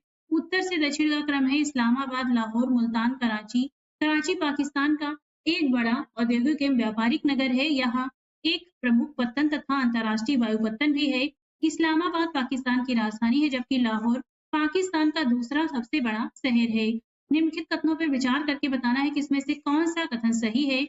अक्षांशीय आधार पर नेपाल का विस्तार केवल उत्तरी गोलार्ध तक सीमित है। देशांतरीय आधार पर नेपाल का विस्तार पूर्वी एवं पश्चिमी दोनों गोलार्धों में है। नेपाल के निम्न उच्चावच वाली भूमि को तराई कहते हैं। इसमें पहला सही है और तीसरा सही है, दूसरा वाला गलत है, इसलिए सही ऑप्शन यहाँ पर इसमें ए होगा। हिमालय की गोद में स्थित नेपाल 1,40,797 वर्ग किलोमीटर के क्षेत्र में फैला हुआ है। यह क्षेत्रफल में ओडिशा से भी छोटा है। नेपाल का अक्षांशीय विस्तार केवल उत्तरी गोलार्ध तक एवं देशांतरीय विस्तार केवल पूर्वी गोलार्ध तक सीमित है। इसका उत्तरी गोलार्ध अगर देखें तो ये 26 डिग्री उत्तर से लेकर 30 डिग्री उत्तरी अक्षांश और गोलार्ध देखें तो 80 डिग्री पूर्व से लेकर 88 डिग्री पूर्वी देशांतर के मध्य स्थित है। नेपाल तीन तरफ यानी पश्चिम, पूर्व एवं दक्षिण से भारत से घिरा हुआ है, जबकि उत्तर में चीन से घिरा है। नेपाल का दक्षिणी भाग निम्न उच्चावच वाली भूमि है, इसे तराई कहते हैं। यह एक बाढ़ प्रभावित दलदली क्षेत्र है। निम्नलिखित कथनों पर विचार करके बताना है कौन सा कथन सही है। माउंट एवरेस्ट संसार का सबसे ऊंचा पर्वत शिखर है। माउंट एवरेस्ट मध्य हिमालय में स्थित है। इसमें केवल पहला वाला सही है, दूसरा गलत है। ऑप्शन यहाँ पर ए होगा। वृहद हिमालय हिमालय की सबसे ऊंची पर्वत श्रेणी है। यहाँ नेपाल की उत्तरी सीमा के साथ फैली हुई है। वृहद हिमालय में कई ऐसी पर्वत चोटियां हैं जिनकी ऊंचाई 8,000 मीटर से अधिक है, जिनमें से एक माउंट एवरेस्ट है। नेपाल में इसे सागर माथा के नाम से जाना जाता है। इसकी ऊंचाई 8,848 मीटर है। महाभारत श्रेणी मध्य हिमालय की श्रेणी है जो वृहद हिमालय के दक्षिण में स्थित है। माउंट एवरेस्ट मध्य हिमालय की ही नहीं बल्कि वृहद हिमालय की चोटी है। नेपाल के मध्य भाग में काठमांडू एवं पोखरा घाटी पाई जाती है। निम्नलिखित में से बताना है कौन सा कथन सही नहीं है। नेपाल में खनिज संसाधनों की बहुलता है। कृषि नेपाल की एक महत्वपूर्ण आर्थिक क्रिया है। नेपाल में औद्योगिक विकास बहुत धीमी गति से हुआ है। पर्यटन नेपाल का सबसे महत्वपूर्ण उद्योग है। यहाँ पर जो गलत है ये पहला वाला होगा। नेपाल में खनिज संसाधनों की बहुलता है, ये सही नहीं है। नेपाल में खनिज संसाधन बहुत कम है। यहाँ वन अत्यधिक मूल्यवान संसाधन है। कृषि नेपाल की सबसे महत्वपूर्ण आर्थिक क्रिया है। लगभग 80% लोग कृषि कार्य में लगे हुए हैं। यहाँ की कृषि मुख्यतः जीविकोपार्जन प्रकार की है। यहाँ कृषि करने का तरीका भी पुराना है तथा सिंचाई के साधन भी सीमित हैं। इसलिए यहाँ कृषि मानसूनी वर्षा पर निर्भर करती है। नेपाल में औद्योगिक विकास बहुत धीमी गति से हुआ है। यहाँ कुल औद्योगिक उत्पादन में 60% हिस्सा पारंपरिक कुटीर उद्योग का है। भूटान के संदर्भ में निम्नलिखित कथनों पर विचार करके बताना है कौन सा कथन सही है। भूटान पूर्वी हिमालय में एक छोटा सा स्थल अवरुद्ध देश है। दक्षिण पश्चिम और पूर्व में यह भारत से घिरा है। उत्तर पश्चिम की ओर इसकी सीमाएं तिब्बत से मिलती हैं। यहाँ पर तीनों ही कथन सही है, इसलिए यहाँ पर जो सही ऑप्शन होगा वो डी होगा। भूटान का कुल क्षेत्रफल 46,500 वर्ग किलोमीटर है, जो हरियाणा के क्षेत्रफल से थोड़ा सा अधिक और पंजाब के क्षेत्रफल से कम है। यह लगभग 26 डिग्री 45 मिनट से 28 डिग्री 29 मिनट उत्तरी अक्षांश और 88 डिग्री 50 मिनट से 92 डिग्री 5 मिनट पूर्वी देशांतर के मध्य स्थित है। कुला कांगड़ी पर्वत शिखर निम्नलिखित में से किस देश में स्थित है? तो ये भूटान में है, ऑप्शन डी सही होगा। भूटान एक पर्वतीय देश है, इसके धरातलों में बहुत अधिक उच्चावच है। कुला कांगड़ी गाकर पुनपुन भूटान की सबसे ऊंची चोटी है, इसकी ऊंचाई 7,561 मीटर है। भूटान के दक्षिणी समतल मैदान क्षेत्र को दुआर कहते हैं। भूटान की सीमा निम्न भारत के किन किन राज्यों से मिलती है? तो ये है सिक्किम, असम, पश्चिम बंगाल, अरुणाचल प्रदेश, चारों होंगे। ऑप्शन यहाँ पर डी सही है। उपर्युक्त भारत के सभी राज्य भूटान की सीमा से मिलते हैं। भूटान एक स्थलबद्ध देश है। यह दक्षिण पश्चिम एवं पूर्व से भारत से घिरा है, जबकि उत्तर पश्चिम में तिब्बत चीन से घिरा हुआ है। निम्नलिखित में से कौन सी भूटान की प्रमुख नदियां हैं? तो ये हैं मानस, वांगचू, टोंगसा, तेस्ता। तो इसमें से तीसरा नहीं है, केवल मानस, टोंगसा और वांगचू ये भूटान की प्रमुख नदियां हैं। ऑप्शन यहाँ पर इसमें बी सही होगा। मानस, वांगचू एवं टोंगसा भूटान की प्रमुख नदियां हैं, जबकि तेस्ता तिब्बत के पठार से निकलकर सिक्किम एवं पश्चिम बंगाल से होते हुए बांग्लादेश में ब्रह्मपुत्र नदी में मिल जाती है। चोखा जल विद्युत परियोजना किस देश में स्थित है? ये भूटान में है। ऑप्शन यहाँ पर सी सही होगा। चोखा जल विद्युत परियोजना भूटान में स्थित है। यह भारत की सहायता से विकसित की गई है। भूटान के कृषि के संदर्भ में निम्नलिखित कथनों पर विचार करके बताना है कौन सा कथन सही है। भूटान में कृषि योग्य भूमि बहुत सीमित है। यहाँ की कृषि निर्वाह प्रकृति की है। भूटान में अधिकांश कृषि भूमि का स्वामित्व स्त्रियों के पास है। तो ये तीनों ही कथन सही है। ऑप्शन यहाँ पर डी सही होगा। भूटान के कुल क्षेत्रफल का 40% से अधिक भाग पर्वतीय है। यहाँ कुल क्षेत्रफल के 16% भाग पर ही लोग कृषि और निवास दोनों करते हैं। यहाँ कृषि योग्य भूमि बहुत सीमित है, फिर भी कृषि यहाँ की मुख्य आर्थिक क्रिया है। लगभग 90% लोग कृषि पर निर्भर हैं। यहाँ की कृषि निर्वाह प्रकृति की है। यहाँ कृषि भूमि के अधिकांश भाग का स्वामित्व महिलाओं के पास है। म्यांमार की सीमा भारत के किन किन राज्यों से मिलती है? तो ये होंगे इसमें से मिजोरम और मणिपुर। चौथा और पांचवा होगा। ऑप्शन यहाँ पर भी सही होगा। उपर्युक्त में से असम, मेघालय एवं त्रिपुरा राज्य की सीमाएं म्यांमार से नहीं मिलती हैं। म्यांमार की सीमा भारत के निम्नलिखित राज्यों से मिलती है, जिसमें है अरुणाचल प्रदेश, नागालैंड, मणिपुर और मिजोरम। म्यांमार को पहले वर्मा के नाम से जाना जाता था। यह भारत एवं बांग्लादेश के पूर्व में तथा चीन के दक्षिण में स्थित है।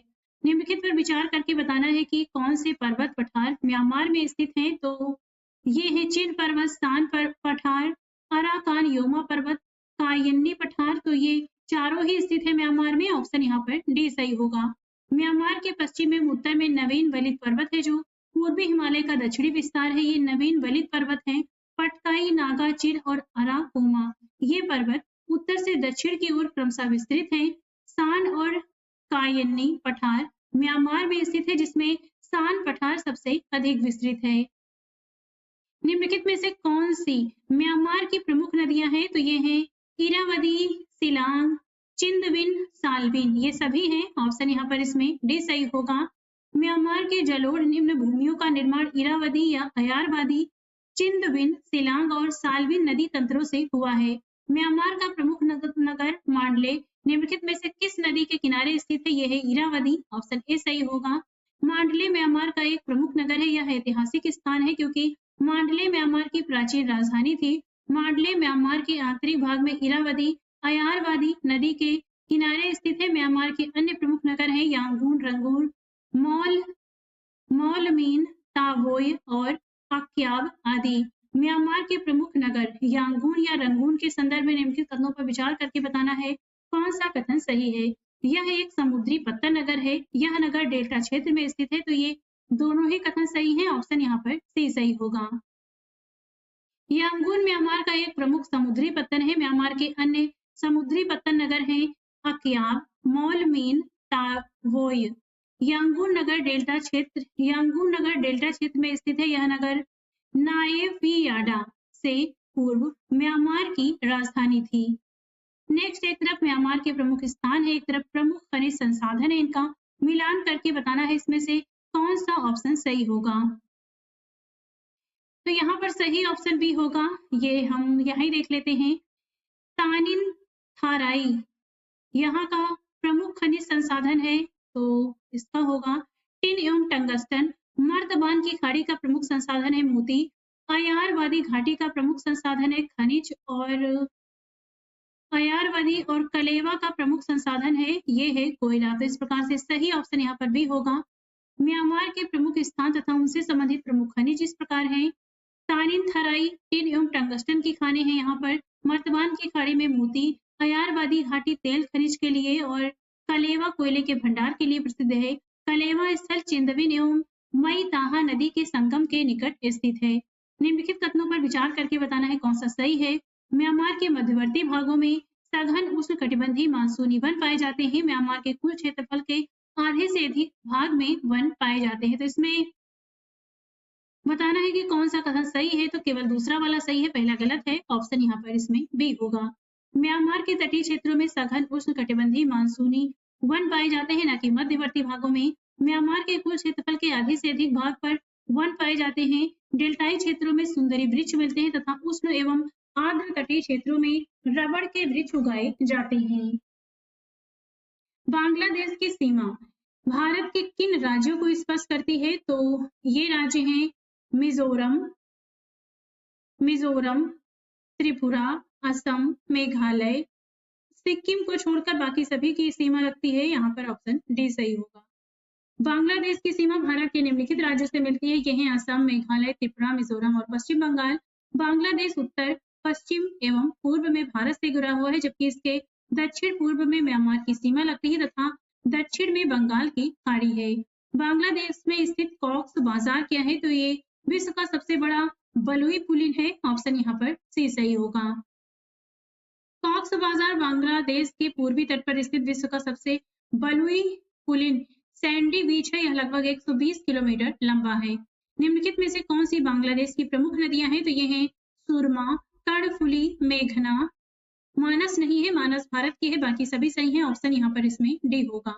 उपर्युक्त में से मेघना, सुरमा एवं कर्णफुली बांग्लादेश की प्रमुख नदियां हैं, जबकि मानस नदी भूटान से निकलकर असम में ब्रह्मपुत्र से मिल जाती है।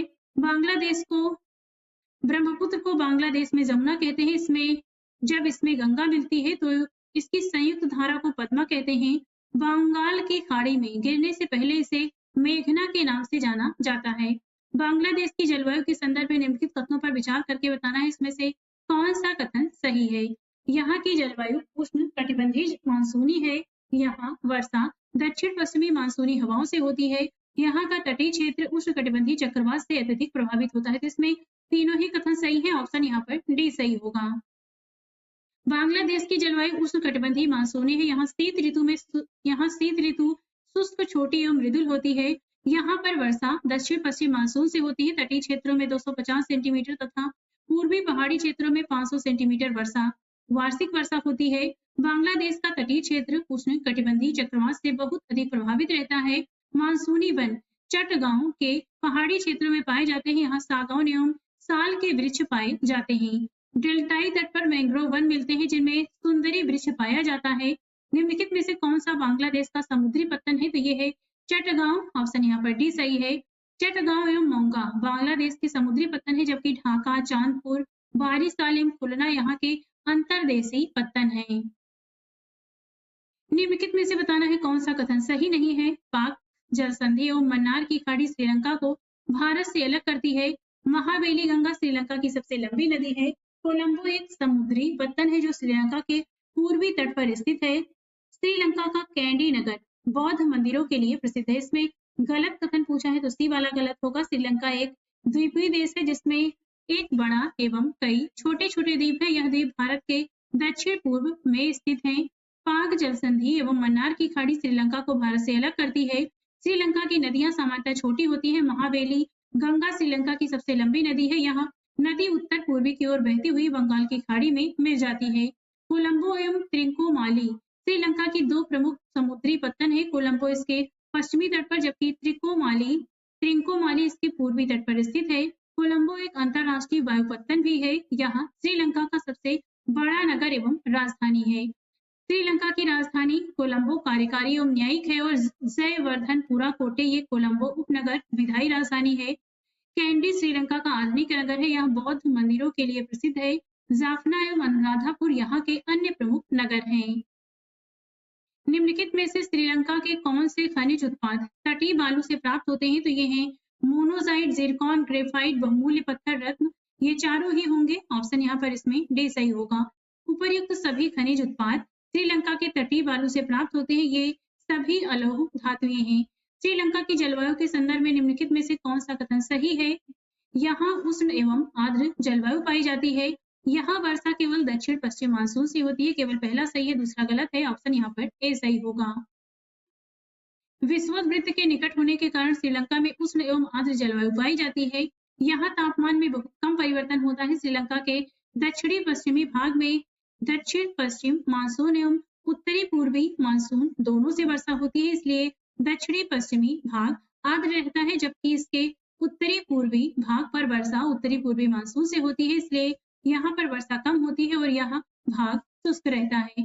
कालीमंतान द्वीप एशिया महाद्वीप के किस भाग में स्थित है? तो ये दक्षिण पूर्व एशिया। ऑप्शन यहाँ पर ए सही होगा।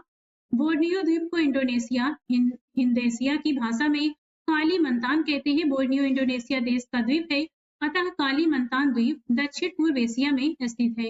इंडोनेशिया के अन्य द्वीप हैं सुमात्रा, जावा, इरियन जया, सुलेवेसी या सेरेबेस, मदुरा एवं बाली। विषुवत रेखा एशिया महाद्वीप के किन देशों से होकर गुजरती है? तो ये है इंडोनेशिया और मालदीव। मलेशिया और फिलीपींस नहीं है, केवल पहला दूसरा है। ऑप्शन यहाँ पर ए सही होगा। भूमध्य रेखा या विषुवत रेखा एशिया महाद्वीप के मालदीव एवं इंडोनेशिया से होकर गुजरती है। निम्नलिखित में से कौन सा कथन सही है? इंडोनेशिया की स्थल सीमा अन्य किसी देश के साथ स्पर्श नहीं करती है। इंडोनेशिया के अधिकांश पर्वत शिखर ज्वालामुखी शंकु प्रकार के हैं। ये इसमें केवल दूसरा वाला सही है, पहला गलत है। ऑप्शन यहाँ पर इसमें बी सही होगा। इंडोनेशिया द्वीप समूह में सक्रिय ज्वालामुखी का विस्तार है। यहाँ के अधिकांश पर्वत शिखर ज्वालामुखी शंकु प्रकार के हैं। इंडोनेशिया की स्थल सीमा केवल इरियन जया के पूर्व में पापुआ न्यू गिनी और उत्तरी बोर्नियो में स्थित मलेशिया के राज्य सारावाक और साबाह से मिलती है। निम्नलिखित में से कौन सी जल संधि मलेशिया में इंडोनेशिया को पृथक करती है? तो ये है मलक्का जल संधि। ऑप्शन यहाँ पर भी सही होगा। मलक्का जल संधि मलेशिया को सुमात्रा द्वीप इंडोनेशिया से अलग करती है, जबकि सुंडा जल संधि सुमात्रा एवं जावा द्वीप को अलग करती है। बास जल संधि तस्मानिया एवं ऑस्ट्रेलिया को अलग करती है तथा सुंगारो जल संधि जापान के दो द्वीपों होक्काइडो एवं होसु द्वीप को अलग करती है। मलेशिया दो भागों में विभाजित है, मलाया प्रायद्वीप एवं बोर्नियो द्वीप के उत्तरी भाग में। ग्रेट किनाबलू पर्वत शिखर निम्नलिखित में से किस देश में स्थित है? तो ये मलेशिया में है। ऑप्शन यहाँ पर भी सही है।